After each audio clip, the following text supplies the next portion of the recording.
Boa noite, então. Ficamos felizes com sua visita essa noite aqui. Nós começamos hoje essa série de pregações, que nós vamos conversar um pouco sobre esse filme, sobre esse tema divergente e por que a espiritualidade cristã não é politicamente correta. Por isso, eu queria iniciar hoje aqui, primeiro falando que esse filme foi um filme que me surpreendeu. Não é um filme que me chame a atenção de primeira. Não é aquele tipo de filme que eu olho, vejo a propaganda e fico estimulado para assistir. Todos os comentários sobre esse filme Divergente são comentários que falam que ele tem uma pegada mais adolescente, aquele romancezinho, uma coisa assim mais para jovem, abaixo dos seus 16 anos, né? Porque hoje em dia o jovem de 16 anos não quer ser chamado de adolescente, não? Então, se ele tem uma pegada mais adolescente, ele está ali para os 15, 14, 13 anos, quiçá aqueles também que têm 10 anos e já se sentem, né, assim, com a idade de vida, assim, como se já tivesse vivido muitos e muitos anos, né? Primeiro eu queria então pensar com você que esse filme, ele é um filme baseado em uma trama distópica, como se pode chamar, uma distopia sobre o sistema de vida social. Ele, ao contrário daqueles filmes que tem aquela mensagem bem utópica, né, de um final feliz, aonde tudo vai ficar bem, aonde as pessoas terminarão felizes, ele tem uma linha diferente. A ideia dele já é desconstruir um pouco essa imagem de uma história que vai acabar assim, com todo mundo muito feliz, muito contente. Então é baseado numa trama distópica do sistema de vida social. Mas, como não poderia deixar de ser, ele tem aquele romance que é típico, né, para atrair também os adolescentes, para atrair aqueles corações mais desejosos de encontrar o seu par, né, o seu príncipe, a sua princesa. Tem que ter lá aquele romancezinho, senão as pessoas não vão assistir o filme que está lá falando sobre uma distopia, né? Então imagine, a gente já vive mergulhado numa vida tão louca. Se o filme tivesse lá só falando de catástrofes, imagine se as pessoas iriam estar lá assistindo. Então tem lá aquele romance onde toda a história vai perpassando dentro da história daqueles dois, e é uma história até típica da nossa época, porque a moça é a heroína, né? A moça é assim, a que é violento o negócio, a bicha é forte, ela luta, e ela é a principal na história, embora o camarada também seja assim, aquele cara, né, que toda mulher quer ter, né? Ele assume o controle, ele tem aquela banca, ele é forte, ele sabe lutar, ele é bonitão, né? Há aquelas que comentam assim porque ele tem o lábio carnudo e não sei o quê, como foram os comentários que eu ouvi, né? Parece com fulano de tal. Eu disse, mas o que tem a ver com fulano de tal? Eu disse, não, porque ele tem o lábio carnudo. Eu disse, veja só como chama a atenção o negócio, né? E aí ele tem uma pitada de divergência também do pensamento da própria época. Por quê?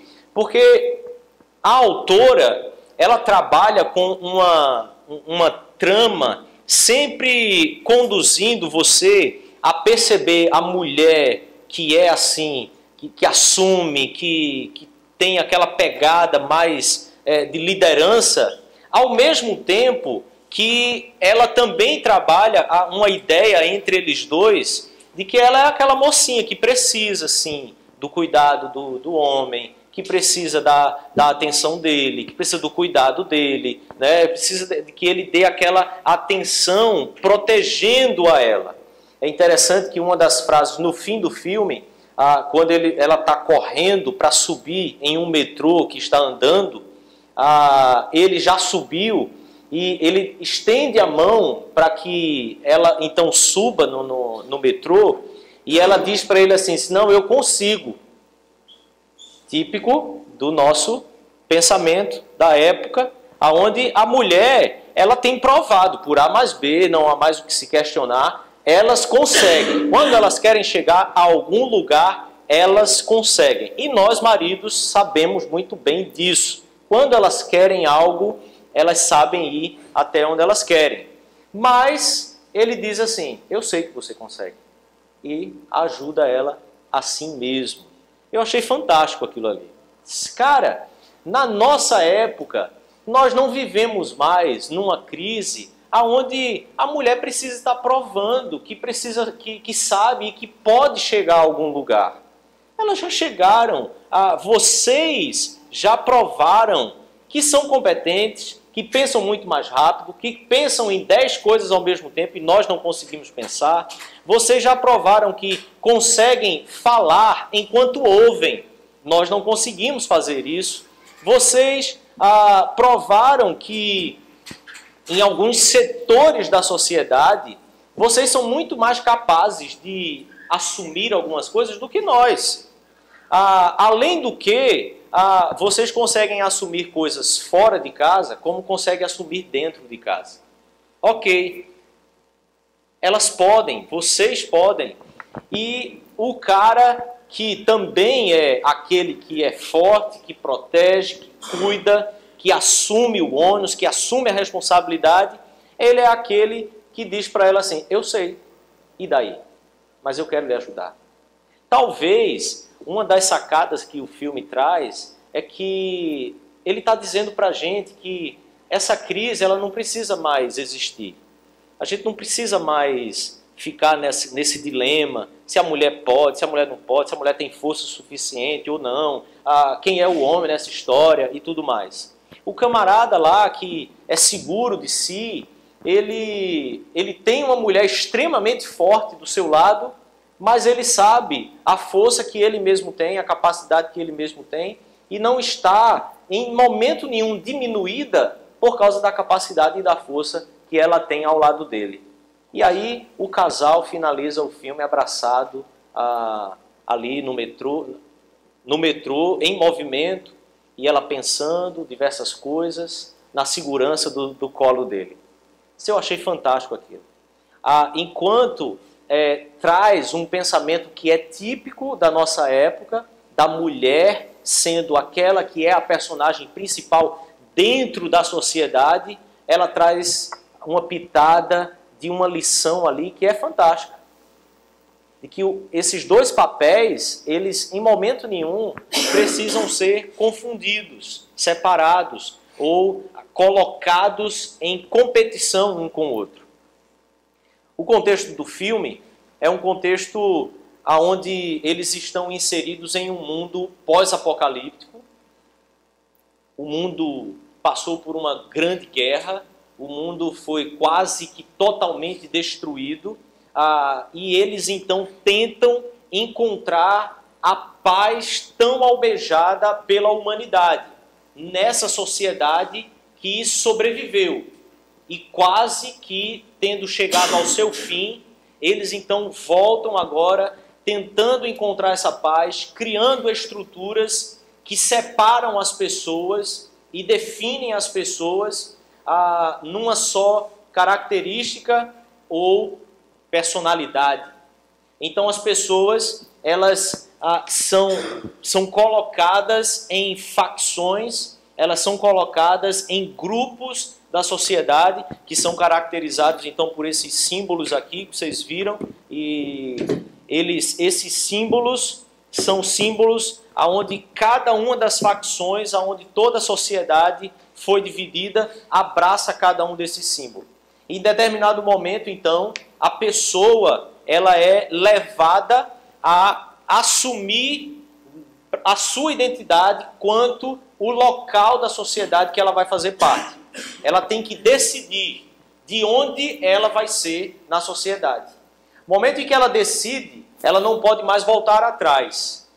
Então, ela vai lá, faz uma série de exames, de testes psicológicos e tal, numa ciência extremamente avançada, onde você entra na mente da pessoa e aquilo que a pessoa está pensando é aquilo que a pessoa vê lá na tela, e aí o seu teste vai dizer se você faz parte de facção A, B, C, D, e você, ainda que o seu teste te acuse para alguma facção e diga você faz parte dessa facção, você pode decidir no final das contas. Se você tem a sua personalidade, suas características, dizendo que você faz parte de uma, ainda assim você tem a livre escolha de dizer eu quero fazer parte desta. Depois tem uma grande cerimônia onde você vai lá, corta sua mão e aonde você pingar o seu sangue, é dali que você vai ser o resto de sua vida. E aí eles dizem assim, facção antes do sangue. Uma das frases que o livro traz é: em nossas facções encontramos sentido, encontramos propósito, encontramos vida. Longe delas não sobreviveríamos. Então, esse é o contexto onde o filme se passa. Onde as pessoas, dentro daquilo que elas foram vocacionadas, ou dentro daquilo que foi a escolha da vida delas, é onde elas encontram sentido para a vida, onde elas encontram propósito, onde elas encontram a própria vida. O que é, mais uma vez, uma crítica que a autora faz no livro, e a gente vê no filme, uma crítica à quebra da ação ou do efeito de normatizar. É uma quebra a toda a normatização que nós temos vivido na nossa sociedade. A autora trabalha uma sociedade pós-apocalíptica, agora dentro de um esquadro completamente hermético e fechado, aonde cada pessoa pertence a uma só coisa, aonde a personalidade da pessoa é distinta, é distinguida por alguns aspectos apenas, e a partir daquilo ali, ela é tida por todos os outros como sendo aquilo, e não ela mesma. Veja só, uma sociedade onde as suas capacidades definem você. Você é definido por aquilo que você faz e não por aquilo que você é simplesmente. Essa é uma sociedade que, tendo passado pelo processo então de uma grande guerra, ela tenta então encontrar a paz, agora trazendo normas extremamente fechadas. Então veja a lógica da Verônica, que é a autora do livro. A autora traz então uma lógica que é, na sociedade em que eu e você estamos inseridos, todo tipo de normatização tem sido quebrado, tem sido criticado, tem sido desvalorizado. Nenhuma norma é bem vista. Tudo que começa a entrar dentro de um sistema já é rejeitado, faz parte da nossa cultura, a minha e a sua cultura. Nós não queremos regras, nós não queremos nada que diga para mim e para você a forma que você tem que vestir, a forma que você tem que comer, a maneira que você tem que sentar à mesa, como você deve ir a determinado ambiente, como você tem que se portar no trabalho ou em qualquer lugar. Nós não queremos mais nada disso. O que ela mostra então é que essa sociedade chegou a um caos tão grande pela falta de normas, que aí a tentativa de encontrar a paz agora é criando regras extremamente fechadas. E essas regras, essas facções é que dão sentido à vida, dão propósito e trazem vida em si para cada um desses indivíduos. A facção que eu queria trabalhar então com você hoje são duas facções, e elas são a audácia e a abnegação. O eixo aonde a audácia se firma É uma frase que diz assim: acreditamos na liberdade do medo, em atos ordinários de bravura, na defesa daqueles que não podem se defender. Por outro lado, a abnegação diz: eu vou ser minha perdição se eu me tornar a minha obsessão. Queria pensar com você um pouco sobre como nós podemos encontrar sentido, significado na cultura que nos permeia, onde nós estamos inseridos. Nós vivemos em uma sociedade que pouco para pensar, para meditar, para questionar, para absorver verdades e valores dentro da sociedade em que ela está inserida. Eu e você estamos mergulhados em uma sociedade que é tão cheia de erros, está tão cheia de caos e de dissonâncias, de chiado, que nós começamos a adquirir, muitas vezes, uma rejeição até aquilo mesmo que nós vivemos e que nós estamos inseridos e mergulhados nela. O filme trabalha uma ideia que tem se perdido hoje em dia. A audácia diz que acredita na liberdade do medo, em atos ordinários de bravura, na defesa daqueles que não podem se defender. Eu acho isso uma crítica tão pesada à vida que eu e você vivemos hoje. Porque nós vivemos dentro de uma sociedade em que nós somos estimulados o tempo inteiro pela propaganda, pelos filmes também, pelas novelas, por tudo que nos cerca, a vivermos em defesa de nós mesmos. A violência é tão grande que nós somos inseridos dentro das nossas casas, nos prendemos nas nossas grades e nós vivemos a era do cada um por si e Deus por todos. Eu e você estamos cada vez mais distanciados de verdadeiros atos de bravura em favor daqueles que não podem se defender. É certo que há muitos lampejos, gritos no meio da sociedade, movimentos que surgem para chamar a mim e a você a acordarmos um pouco e olharmos um pouco mais para o necessitado. Há diversos movimentos. A internet ajuda muito isso. A sociedade começar a olhar um pouco mais para aqueles que necessitam. Mas são gritos que ecoam, mas que logo passam também. Isso faz parte da audácia. A audácia, a facção desse livro, nos convida a atos de bravura em favor do necessitado. Será que quando a gente assiste um filme como esse, nós ficamos pensando assim sobre a nossa própria vida? Sobre como nós precisávamos sair um pouco mais do nosso sofá, sair um pouco mais do nosso apartamento, do nosso condomínio? Será que nós pensamos um pouco assim, poxa, como nós precisaríamos andar um pouco mais e olhar um pouco mais ao necessitado? Será que quando, sei lá, acontece alguma coisa em uma favela, alguma enchente, algo que o necessitado seja acometido de maneira violenta, será que nós assistimos um filme como esse e pensamos, poxa, eu preciso mudar de vida? Não é bem isso que nós fazemos, porque filme está dentro da casa do entretenimento. Nós estamos ali para nos divertir.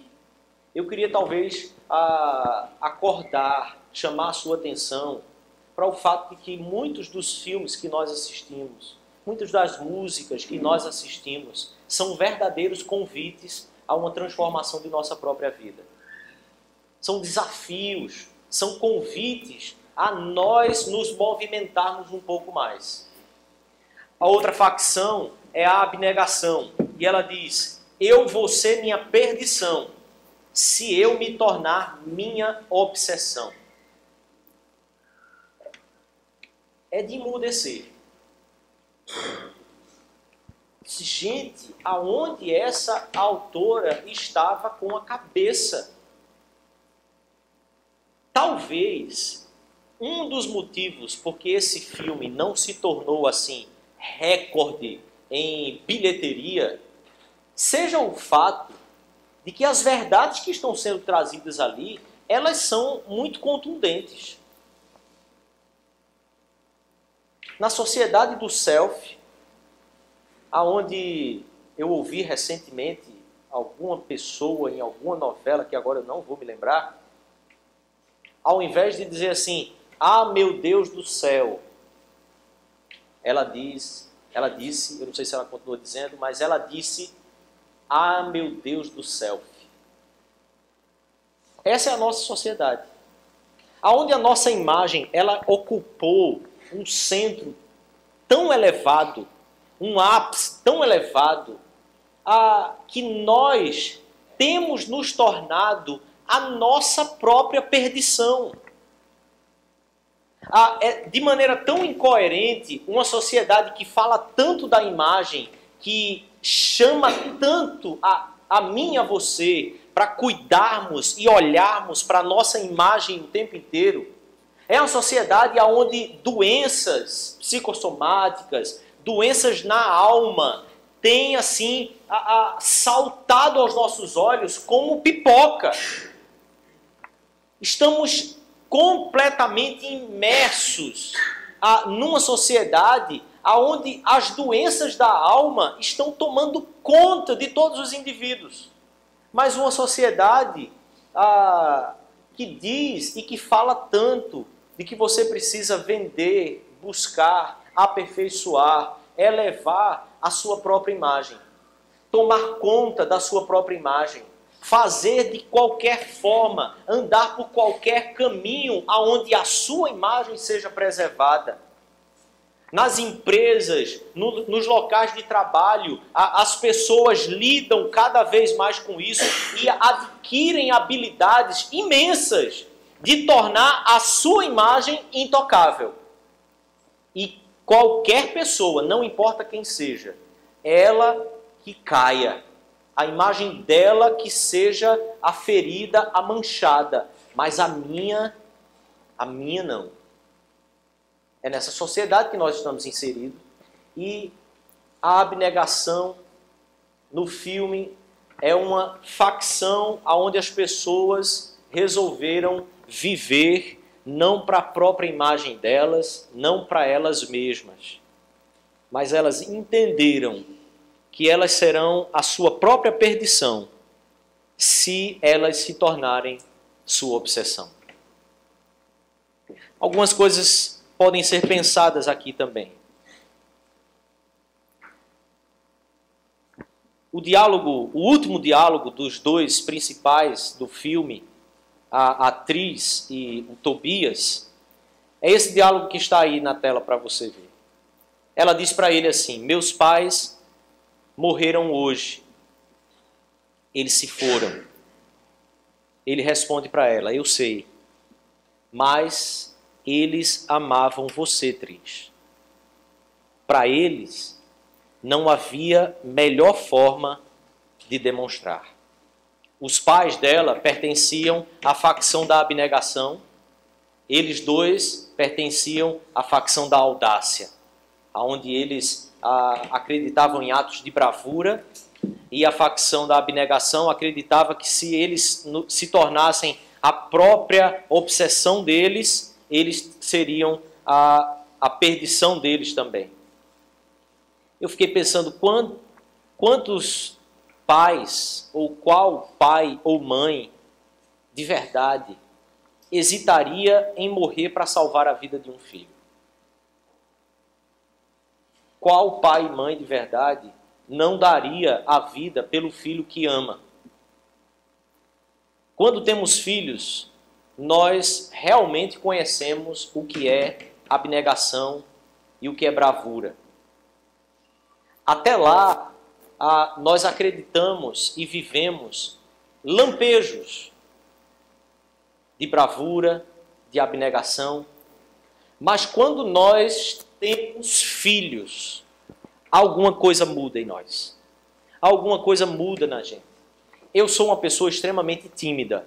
Não sei se você sabe disso. Os que me conhecem de perto sabem. Mas há quase 5 anos atrás, eu tive o meu primeiro filho.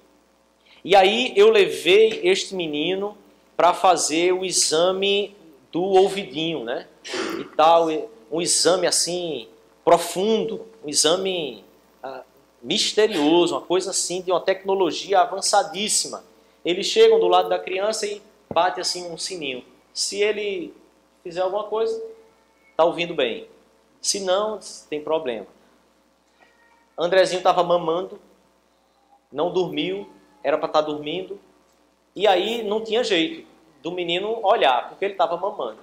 E aí, tom barulho.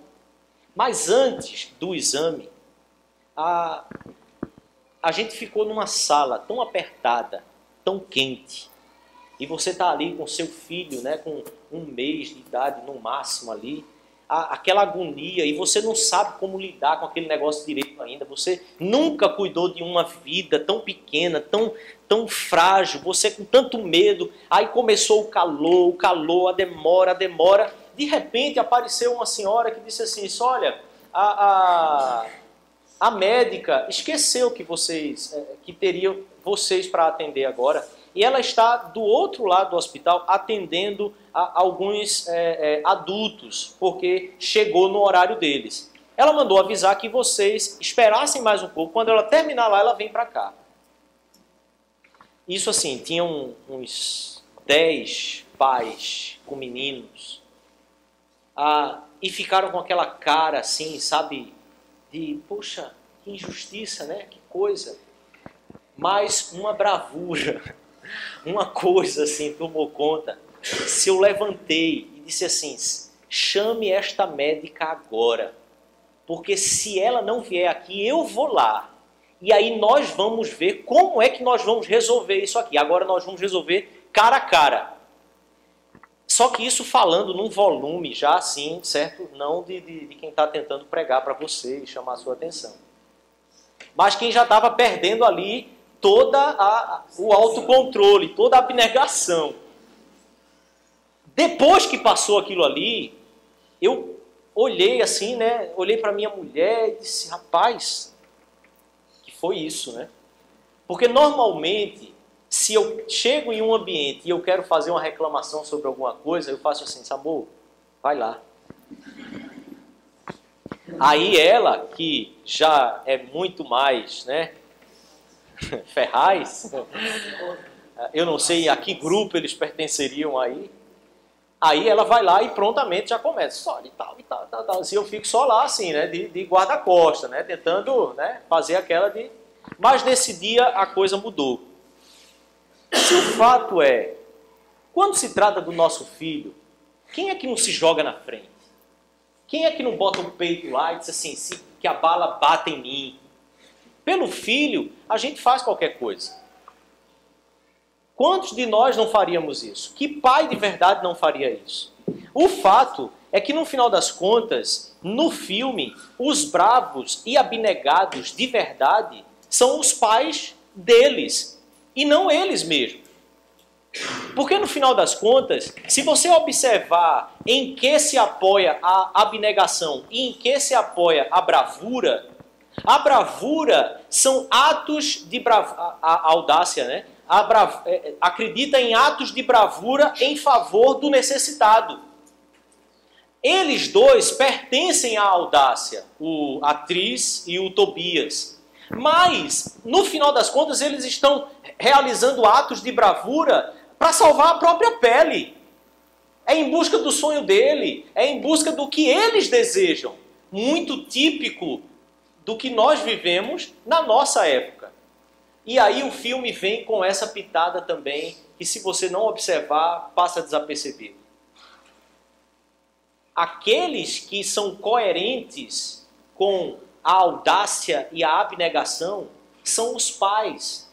Em um dado momento, no filme, a mãe dessa menina aparece ali, ela é da abnegação, mas a filha descobre que ela também é uma divergente, ela tem atos de bravura assim, e a mulher atira fantasticamente, e corre e tal, e acontece, e dá a vida para salvar a filha.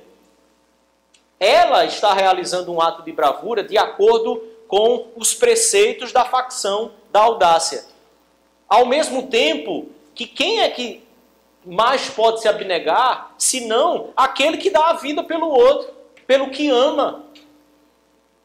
Os pais dela fazem exatamente isso, fazem isso. Eles dão a vida para salvar a vida dos filhos, eles dão a vida por um objetivo, eles dão a vida em favor do fraco. E o diálogo do filme termina dizendo exatamente isso. Não havia melhor maneira deles demonstrarem isso do que fazendo como eles fizeram. Morrendo no seu lugar porque eles amavam. Eles são o politicamente correto. Eles estão dentro daquilo que, socialmente falando, nós entendemos. Eles dois eram, assim, pessoas boas, pessoas do bem. Porque pessoas que realizam atos de bravura em favor de si mesma, elas são simplesmente egoístas.